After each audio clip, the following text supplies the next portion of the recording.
Just in case you missed it, it's the top 5 sports talkers of the day.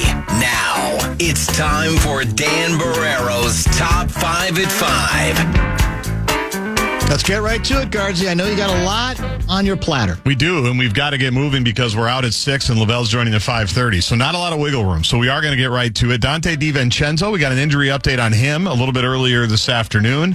He's been seeking a second opinion for that left great toe injury. And do you know who he was consulting with for that second opinion?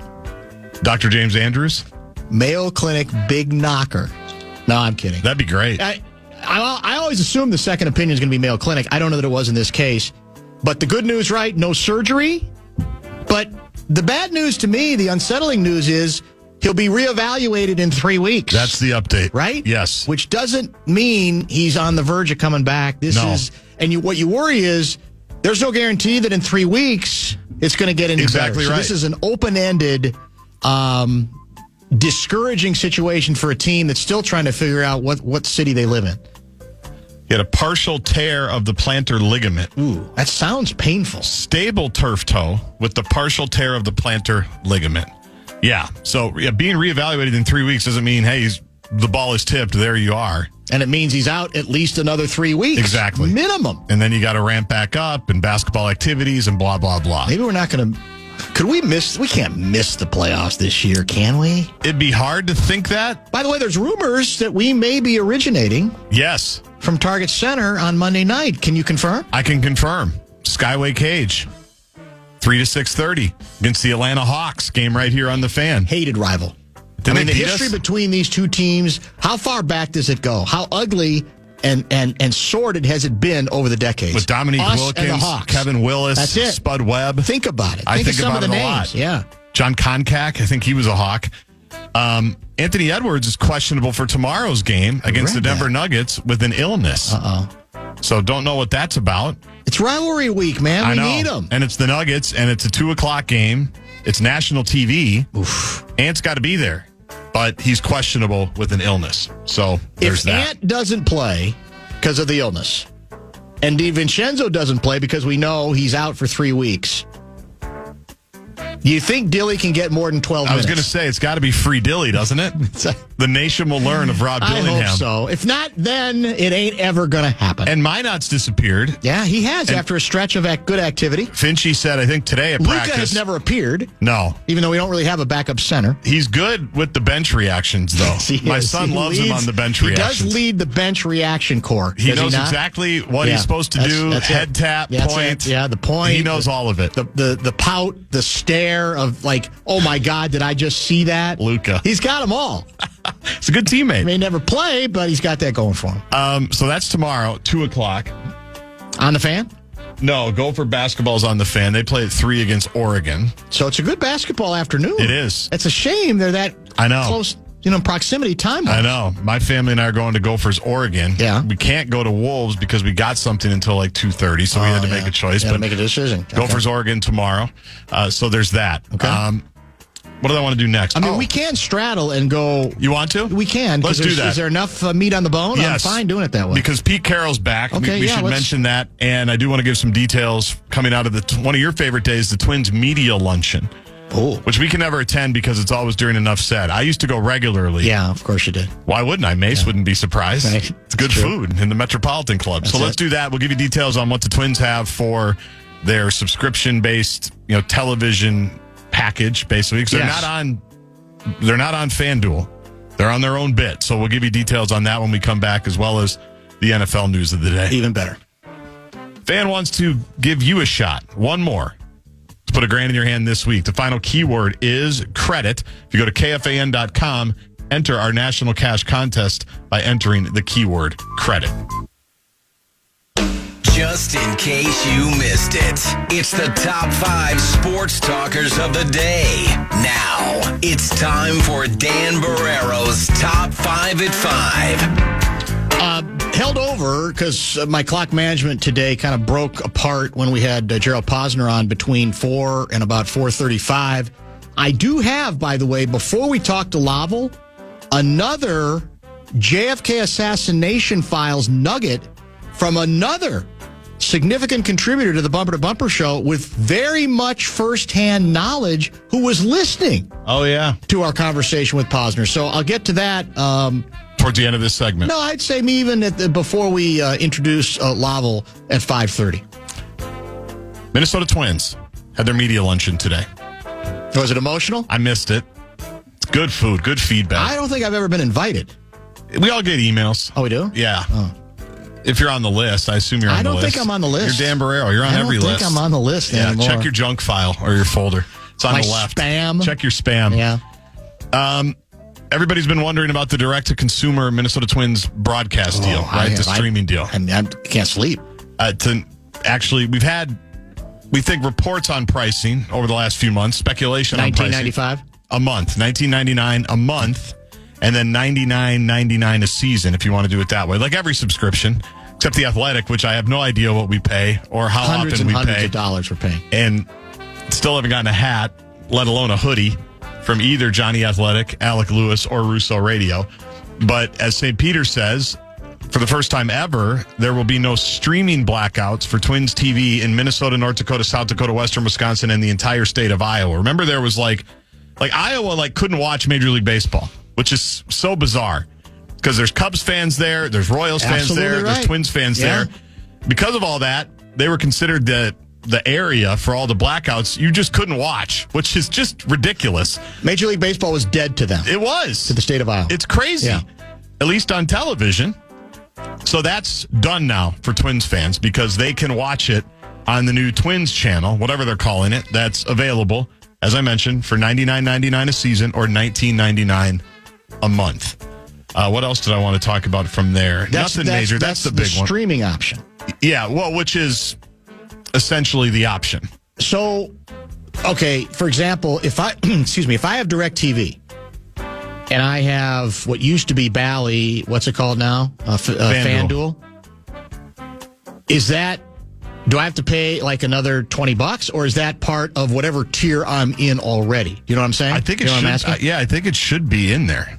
Okay, that would be my assumption. I think it'd be a hard pill to swallow to say it's going to be an additional $20. Mm-hmm. 20 more bucks. But I don't know. Maybe it depends on which package that you have. The service and the package that you have. And how big the package is. Because as it stands, basically it's going to be its own channel on those regular DirecTV.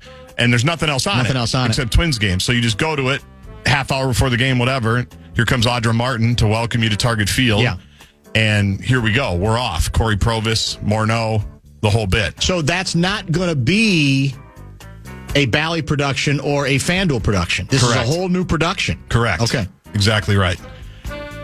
There'll be people that work for FanDuel, obviously, that get to do it. Okay. But it's not the FanDuel bit. Where did I want to go next? Your guy. Oh, did you see? I saved this. I is it bookmarked this yesterday? Now I can't find it. Maybe several outlets have had the story, but the one I saw was in KARE 11 about this new allegedly creative Twins plan where... Yeah, I didn't look at it. I didn't read it. You get points. Yeah. Once you buy tickets, and then you can get points for giveaways. It's like, we're happy. Fine. Go, knock yourselves out. We're happy for you. It's not revolutionary. It's not going to change anything, especially if you're not going to put a product in the field or spend any money. Sorry. And that's with all due respect to Rocco, who loves the pull ads. He does. Yeah. He made that abundantly clear to you and everybody else that was listening. Very much so. All right. How about Pete Carroll? He's back. He's back in Vegas. The Las Vegas Raiders have reached an agreement for Pete Carroll to be the head coach, a 3-year deal with a 4th-year team option. He's 74 years old in September, one of 4 coaches to have led teams to both the College Football National Championship. He did that at USC, and the Super Bowl, of course, with the Seattle Seahawks. He joins Barry Switzer, Jimmy Johnson, and Jim Harbaugh, who he will now be coaching against again in the same division, the AFC South. Trying to think. So it's Carroll, Harbaugh, Peyton, and then who's the 4th coach in that division? Andy Reid. It's a hell of a division. That is an interesting division. high pedigree division there. So Pete Carroll is back for the Las Vegas Raiders. I have no problem with it. I know some people are offended and other people not so much. We've got enough with it in a while, young coaches with the perfect BMI, although his BMI is pretty damn good. Carroll's for somebody BMI is good. I like the league better when Pete Carroll's in it. Now, that doesn't mean that time had not run out for him. Maybe it was getting stale in Seattle, right? Changes are often made. But I don't like the ageism that, well, you can't get near him because of his age, because you can write this down, Gaardsy. Age is a number. And let's be honest, 74 on one person is very different than 74 on another. So I don't think the energy issue is going to be an issue for Pete Carroll, right? I agree with you. So I think you got to, instead of just making it about how old somebody is, well, where is he in his life? What is his approach? Is he slowing down? Is he tired? Is he bored?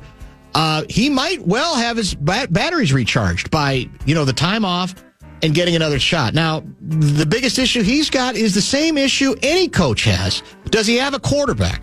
Because if he doesn't have a quarterback, he's going to get old fast, or older fast, right? Right. And I don't know who's their incumbent. It's the Purdue guy, right? Yeah, who is their incumbent? I can't remember his name. I remember looking at him, and we played him. He was hurt a lot of last season. That is it the guy I'm thinking about? I don't want to say his name. Would he be interested in Sam Darnold? I don't know. Would Aiden O'Connell? Aiden O'Connell, yeah. Now, there's somebody else there too, but they're all just okay. Desmond Ritter. They don't have a real quarterback yet. So in the end, I think that's going to have a lot more to do with his failure or success. What is their plan? What is their succession plan at the quarterback position? There's 2 openings left, right? Dallas is still not been filled. Right. And what's the other one? There's 2. New Orleans. I don't think New Orleans has been filled yet. I don't think it has either. Jacksonville's been filled, and I have no idea how. Have you been following the Jacksonville story? Gessling alluded to the controversy because had he not just signed is it Cohen? Yes. A contract extension with the Bucs. With the Bucs. As offensive coordinator. And I don't know if they thought that would, mean he wouldn't pay attention to anybody else, but he went ahead and left, and I think people are bitter down there. But I always thought a head coaching job is going to trump anything else, yeah, right? It's weird, though, because he declined an in-person interview originally and then signed the extension from the Bucs and then went completely dark. And now there's speculation that Jacksonville has somehow skirted the Rooney Rule and knew that they had him in the back pocket the whole time. But didn't want it to be public so they could interview a couple of people. Meanwhile, Cohen's kid was sick in the urgent care, and they couldn't reach him. His wife is tweeting about it. I'm so confused. Jacksonville didn't fire the GM, but then did fire the GM. It's going to be a 30 for 30 is what it sounds like. Seemed, if anybody cares. Yeah, because it's Jacksonville. I was about to say to you, you've already told me like 10 minutes more than I've ever cared about that franchise. And I only know the half-truths because I don't even care enough about it to look it up. Yeah, but it's just been all over the place the last day or so. All the crazy Jaguar things. They're building a new stadium. I don't know if anybody cares about that. I didn't even realize that. But it's just strange. It's just very bizarre. So is Deion still percolating in Dallas, or is that already seems like it's kind of gone? McCarthy's still available, right? He is. Dallas isn't going to rehire him, so that means his only choice would be New Orleans. I think he's interviewed with them there. Am I not wrong? I mean, I know he interviewed in Chicago. I don't know off the top of my head. I don't know, but those are the 2 openings that remain. And our guy, B-Flow, is coming back because to this point, he has not been linked with either the Dallas or the New Orleans job. So for those worried about B-Flow leaving, I tried to tell you about 2 weeks ago, he ain't going anywhere. He's back. I hope he's a head coach again soon. Yeah. I'm happy that he's back as Vikings defensive coordinator. Well, as I mentioned and I've said, after we lose in the first round of the playoffs for the 3rd straight year, next year, and O'Connell is fired, then it's easy transition. B-Flow is promoted to head coach. So we don't, and then we'll win the Super Bowl. Unlike when we didn't keep Billick, we didn't keep Dungy, we let Tomlin get away. Tomlin, yeah. We've let some whoppers get away. We've had the cradle of coaches. That's true. Pete Carroll may have been one of them. Yeah, Pete Carroll is here, absolutely. I mean, he was a position coach here. Sid wanted him instead of Denny. How many former Vikings coaches have gone on to win Super Bowls elsewhere? Quite a few. And you've named several right now. Yeah. The 90s was a good run. Denny could hire some coaches. Now, he didn't hire Pete, but he hired of coaches. Yeah, yes. Billick, Dungy, obviously. The Tomlin one, that guy, he's a stud. He's still a stud. Unfortunately, Denny also hired, was it not Richard Sherman. Richard, what was his name? Yeah, that was like his guy, too. His Bobo, Yeah. and then there were all kinds of off-field shenanigans. Yeah, I know who you're talking about. Denny got pulled in on. What is his name? It'll come to me, but go ahead. Yeah, it's not Richard Sherman was a player. Yes. But that's not who we're talking about here. Let's straddle so you can get to your nugget in Lavelle. Yeah, let's do that. It's all going to come together, and then we're out at 6 for Golden Gopher men's hockey. Stay tuned for Lavelle. Man. Final segment of the show is always brought to you by American Pressure, commercial-grade pressure washer since 1975.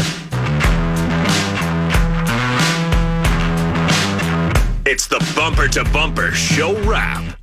Lavelle, in just a minute, I want to do some housekeeping related to our conversation with Pulitzer Prize finalist and frequent guest over the years, Gerald Posner, who we had on today to discuss the big news that broke yesterday. President Trump saying we're going to get all the remaining files out on JFK, assassination, RFK, and MLK as well. And Posner wrote, for my money, still the definitive book on the Kennedy assassination back in 1993. That's how he was a Pulitzer finalist. And we've had him on many, many times over the years. Our listeners have become quite familiar with him. And I asked him, above and beyond, any sort of huge breakthroughs on unraveling the mystery of the case, that he might be looking forward to during this release period. And it hasn't really started yet. It's 15 days, and then stuff should be released at that point, although there's still some fine print there as well. And he said, well, from a historical perspective, one of the things he's hoping to see and to study is the interviews that Jackie Kennedy, John Kennedy's widow, of course, gave to William Manchester, a highly accomplished writer who wrote the authorized book on the assassination, cooperation from the family, including Jackie Kennedy. It was called Death of a President. It's a terrific book. It's a long read. It's still available, but it's utterly fascinating. And Posner said part of that deal is all those notes, the interviews that Jackie Kennedy gave Manchester. And just from a human interest standpoint, he was fascinated with that possibility and reading exactly what Jackie Kennedy had to say. Because the way the book is written, there were not a lot of direct quotes from Jackie Kennedy, but she clearly had been interviewed and was sort of used on background. And while we were talking about that, I got a text from the judge. Well, we got a lot of people we call the judge, but in this case, it's Judge Thunheim, U.S. District Court for the District of Minnesota, who has been on the show. In fact, he's been in this very studio before talking about the Kennedy assassination, largely because he served as chairman of the Assassination Records Review Board, which oversaw the collection of records related to the assassination of John F. Kennedy from 94 to 95. In fact, he gave me a signed copy of a book that lays some of that story out. Judge happened to be listening, and he says that the William Manchester, Jackie Kennedy interview would not be part of the government's collection unless Caroline Kennedy, of course, that's the daughter of the former president and Jackie, authorizes it, sealed under a court order until 2069. So he is saying, the judge is saying, that's not in the possession of the government, so it wouldn't be available for them with this announcement to be released, sealed as a result of a court action between Jackie and Manchester as well. And it sounds as if Judge Thunheim tried to convince the family to allow authorization, but he was largely unsuccessful. So an interesting little side nugget. You never know who's listening to the Bumper to Bumper program. That's the beauty of it. You know who occasionally also listens? Our next guest, Lavelle Neal III, who is back with us for a final segment today. I don't mean like it's the last time he's going to be on with us. I hope not. It's the final segment today because we got Gopher men's hockey preempting us beginning at 6 o'clock. Lavelle brought to you by Allery's Bar and Barbecue in downtown St. Paul, your home for free parking and wild shuttles. Lavelle, how are you? All is well on a nice Friday afternoon here in downtown Minneapolis. A little less frigid. I mean, it's still chilly, but not quite as cold as it's been. Let me ask you something. You're a Chicago kid, so it's not like, I mean, you grew up with the Hawk. Of course, the Hawk is what Chicagoans describe as that biting, humid wind blowing off of Lake Michigan that can make 25 degrees above zero feel like it's below zero, right? I mean, the Hawk is unrelenting when it's really howling. So it's not like you didn't grow up in cold weather. You're here in cold weather, but how are you? I mean, do you get sick of it? Are you tired of cold weather? Or are you somebody who embraces the cold? Well, I was fortunate in my previous life as a beat writer that once the Super Bowl ended, I was basically starting to pack for spring training and get to Florida in the second week of February. So I didn't get the rest of February and most of March. That's a good point. Of the bit of cold here, but it's always that week in January, and doggone it, last week was it where it's, the temperature gets to minus 15, and somehow I'm outside, Yes. I mean, out in it. I'm out in it, driving in it, I've been terrified in the morning because my car is sitting in the driveway because since my sister moved in, she gets the garage. That's so I'm very hitting the kind remote starter going, please turn over, please turn over, please turn over, and it does. So, I feel fortunate, but the thing about growing up in Chicago, we don't get like the days where the high is -5 like it is here. The thing that we had to put up with was the lake effect snow, in which usually a 4 to 6 inch snowfall because of the lake effect would become a 12 to 13 inch snowstorm. Our worst snowstorms. I mean, I was around in the 70s. I can't. Was it 79?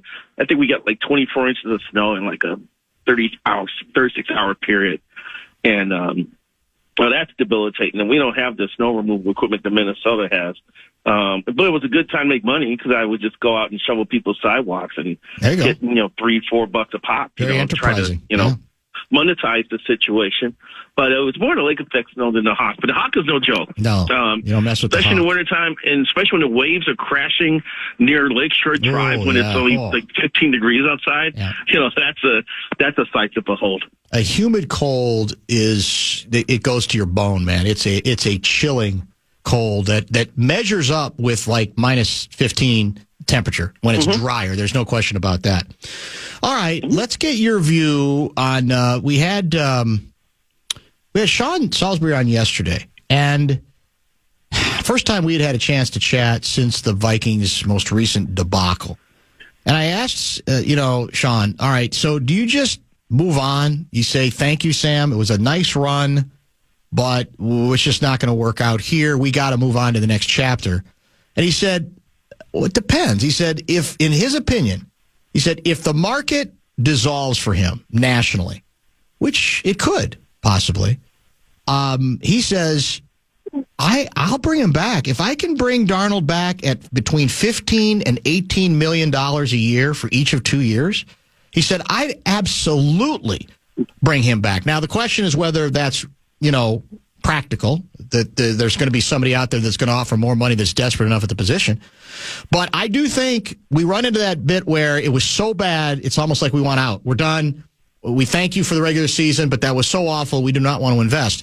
But I would not consider that a reckless investment if he's gettable at that price. Where are you on that issue?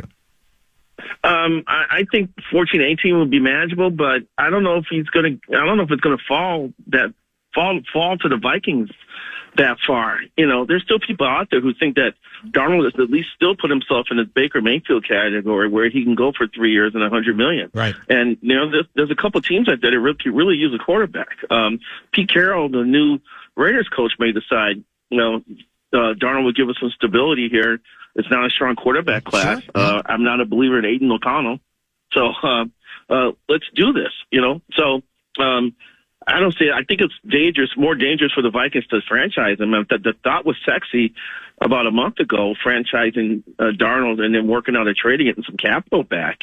That sounded reasonable to me, but I don't know if they can do that now, right? Because of the price tag that's involved with franchising him. Which I believe is $40 million, something like that. Franchise like $41 million. Yeah. So you can't do that. I don't know. I don't think it's going to come all the way back because there's needy teams. There is. And the quarterback class is, it looks like I saw a mock draft today, and, Cam Ward's stock is going to start rising. Some people already believe he's better than Shadur Sanders. Cam Ward will be overdrafted in maybe the top 10, and Shadur will probably go somewhere high as well. So, and then it's going to be musical chairs. Who does not have a quarterback when the music stops? And I still think Darnold is the number one option of that group, and Daniel Jones won't be far behind, So I don't know if it's going to get to 14-18. If it does, then I'm like, yeah, bring him back. And the J.J. McCarthy era will have to be on hold for another year, which in the long run isn't a bad thing. But at the same time, now you've burned 2 years off his rookie deal and you don't know what you have. I don't think, but let me throw this in. I don't think you necessarily have to hand Darnold the job. I think you can say, we're here, you're going to compete for this job with the kid, and we'll see how it goes. And maybe at the start of the season, Darnold plays, but maybe he struggles a little, or maybe you say, we're going to mix in McCarthy. I don't think you have to automatically assume that McCarthy doesn't play this year, even if Darnold is here. Now, again, if Darnold has some other options where he knows he's going to be the starter, that probably ends it, right? But Darnold also has to factor in, where am I going elsewhere? What's the infrastructure? Am I going to another place where I'm almost doomed to repeat my earlier mistakes, in part because I had no good infrastructure? That's where I think it gets more interesting about the possibility that he might accept a little bit less money, and even the lack of assurance that he's automatically going to have the number one job. Yeah, I mean, that's a very good point. It's very possible he's comfortable here. He probably, Kevin O'Connell has revived his career despite what happened the last 2 games he played. And he knows the system. He knows the area. He likes the area. Apparently, Tuesday night after they lost on Monday night, him and Daniel Jones were spotted in a Northeast Minneapolis bar partying it up, So because someone sent me a picture of the two smiling in front of the camera. So maybe he likes it here enough to kind of stick around, and there's a comfort level here for him that appeals to him. So we'll have to see how all this plays out. Hall of Fame voting question. You basically it was assumed, because that's the bit, especially here in the fan, that whenever there's one voter who does something out of the ordinary, it must be that it's you. And this came up again because Ichiro did not get all the votes. He was one short of being unanimous. Do you have a theory on why we give a rat's ass to the degree we do about unanimity? I don't get it. I don't understand it. I'm bored with it. I think it's childish. I think media types who get obsessed with it need to grow up. It's the person's vote. You can do with your vote what you want to do. And as you know, whether this is righteous or not, and I knew this when I was voting, there were voters who were strategic.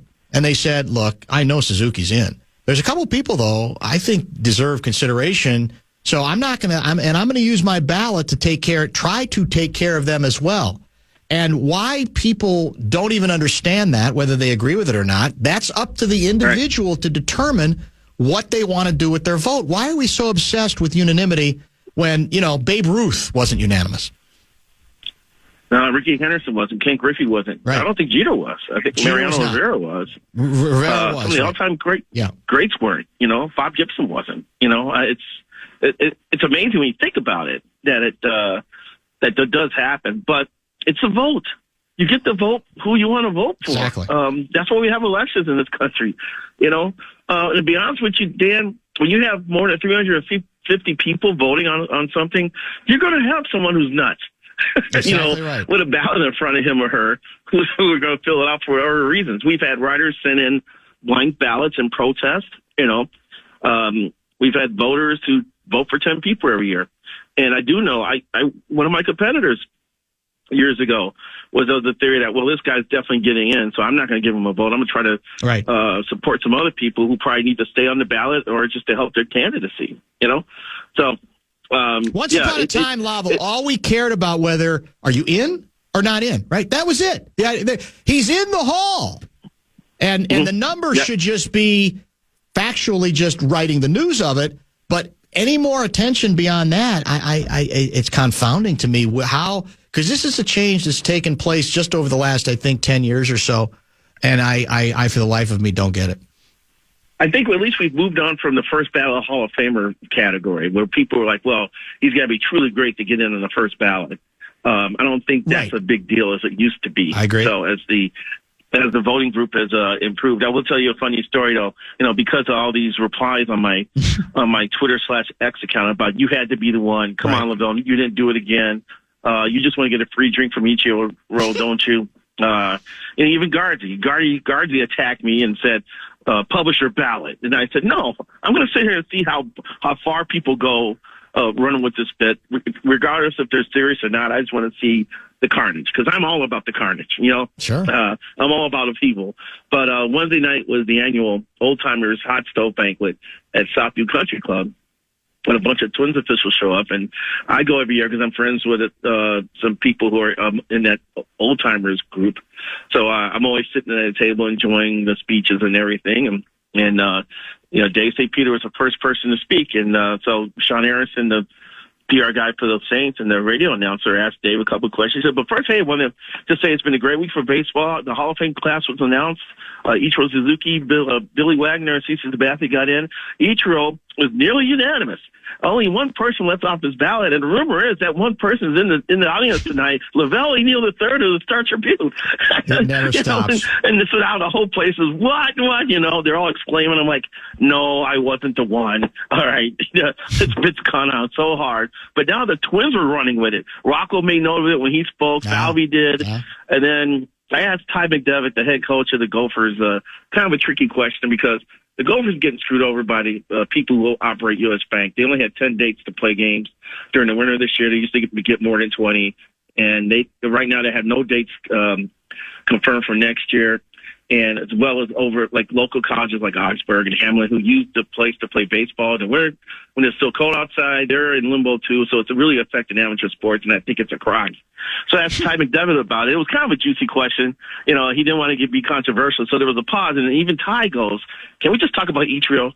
So it was just a running theme during the whole banquet. So I get a kick out of it, and like I said, I want to see how bad it gets with people complaining that I might have been the one that didn't vote for Ichiro. You're now, forever, at least in this town, this station. You're welcome. Going to be, blamed for anything that's pear-shaped when it comes to voting. You're going to be blamed. Fortunately, you have a good enough sense of humor. You don't take yourself that seriously, but it's the larger question is one of the great, most recent mysteries that I'm waiting for somebody to explain exactly why. Here's what bugs me. I think there's more of a media obsession with it than a fan obsession. I really do. And some of it is directly related to the fact that this is true. There are voters, there are big names who, when it comes to the question of who's in and who's out on steroids, they can't handle if somebody else has the opinion that, no, I'm not going to let that person in, whether it's subjective or not, I can't. It's not enough to disagree with that person and to say they don't think that's fair. It's almost like the sense of it is, well, we have to out those people. We have to remove them from the voting rolls, and we have to maybe even tase them. And that's dangerous thinking, Lavelle. It really is. It's like you got to get over yourself that you get to decide for other people who they should consider and who they shouldn't. I'll take to another direction. I apologize. But, that's been an issue, in recent years about writers being quote unquote sanctimonious about players who have been linked to steroids. Yes. I'm one of those guys. I had never voted for Bonds or McGuire, so I respect your right to do it. I may even not even agree with it, but I respect your right to do it. It's your vote. And since the drug policy has gotten tougher, finally, I think it's been even more of an issue. Because A-Rod should never get in the Hall of Fame because he got handed a 200 game suspension from the league. Manny Ramirez continued to break the rules. I don't think he should ever get in. And we've been put in a tough spot in that because this whole thing got kicked down to the the feet of the riders because owners looked the other way, GMs looked the other way, trainers, staff looked the other way. A lot of stuff was going on. And then, all of a sudden, it gets to the riders and we try to use some reason and all of a sudden there's a bullet on a bullseye on our chest. That's it. I don't like that. And then Bud Selig, the guy who was presiding all of this, automatically gets voted into the Hall of Fame. We really threw our hands up at that time. So you know what, y'all are killing us here. Mm-hmm. So, but the other thing I've had with this is that. Some people have wondered, and by the way, we got to hear a ruling on this arbitration between Glenn Taylor, A-Rod, and Mark Lowry sooner than later. It's coming right on the corner, and then you're going to have to apologize to A-Rod at that point. Well, some people have speculated, well, if Glenn Taylor keeps the Wolves, then maybe A-Rod and Lowry are going to buy the Twins. And I'm sitting there going, do you really think that Major League Baseball owners would approve a sale to A-Rod, a guy who had to serve a 200-game suspension? If he's got the money, they will. Yeah, I mean, that would be crazy. That would seem pretty wild to me if the owners all of a sudden stunning development for sure would just let him into the club. Lavelle, we got to hit it. Hit the finish of the show. Unfortunately, we appreciate the time as always, sir. Thanks for having me. Always a pleasure. Thanks, Lavelle. Lavelle Neal III, brought to you by Allery's Bar and Barbecue, downtown St. Paul. We are going to be out a little early today because of Golden Gopher men's hockey taking over at the top of the 6 o'clock hour. I do want to remind you that if you missed earlier parts of the program, the podcast will always be available. You just heard from Lavelle. We also had Ben Gessling at 4:30. We had picks without Carl Gerbschmidt today. Yeah, you'll have to listen to the segment to find out what that's all about. But we did do the picks. A little less feisty than usual. And then we had a great 35 or 40 minutes with Gerald Posner on the JFK assassination files, that story that broke yesterday, and what he's looking for, what he is expecting, and whether there is going to be anything that's going to move the needle in his mind. That was between 4 o'clock and about 4:35. Enough said tonight on Fox 9. I don't even remember the times. Do you? I think they're regular. Regular times tonight? And we're reunited. You, me, and Lori Fisher all together again tonight on Fox 9, usually 9:30, the plus at 7:30. But check your local listings because things move around. And you know where else can you get it? Fox Local app. That's exactly it. It's very easy to use. Beautiful thing. I'm back for Sunday sermons beginning at 9 a.m. Skyway Cage on Monday. And we're at the Cage, your red hot Timberwolves on Monday. Have a great weekend. Where are we, America?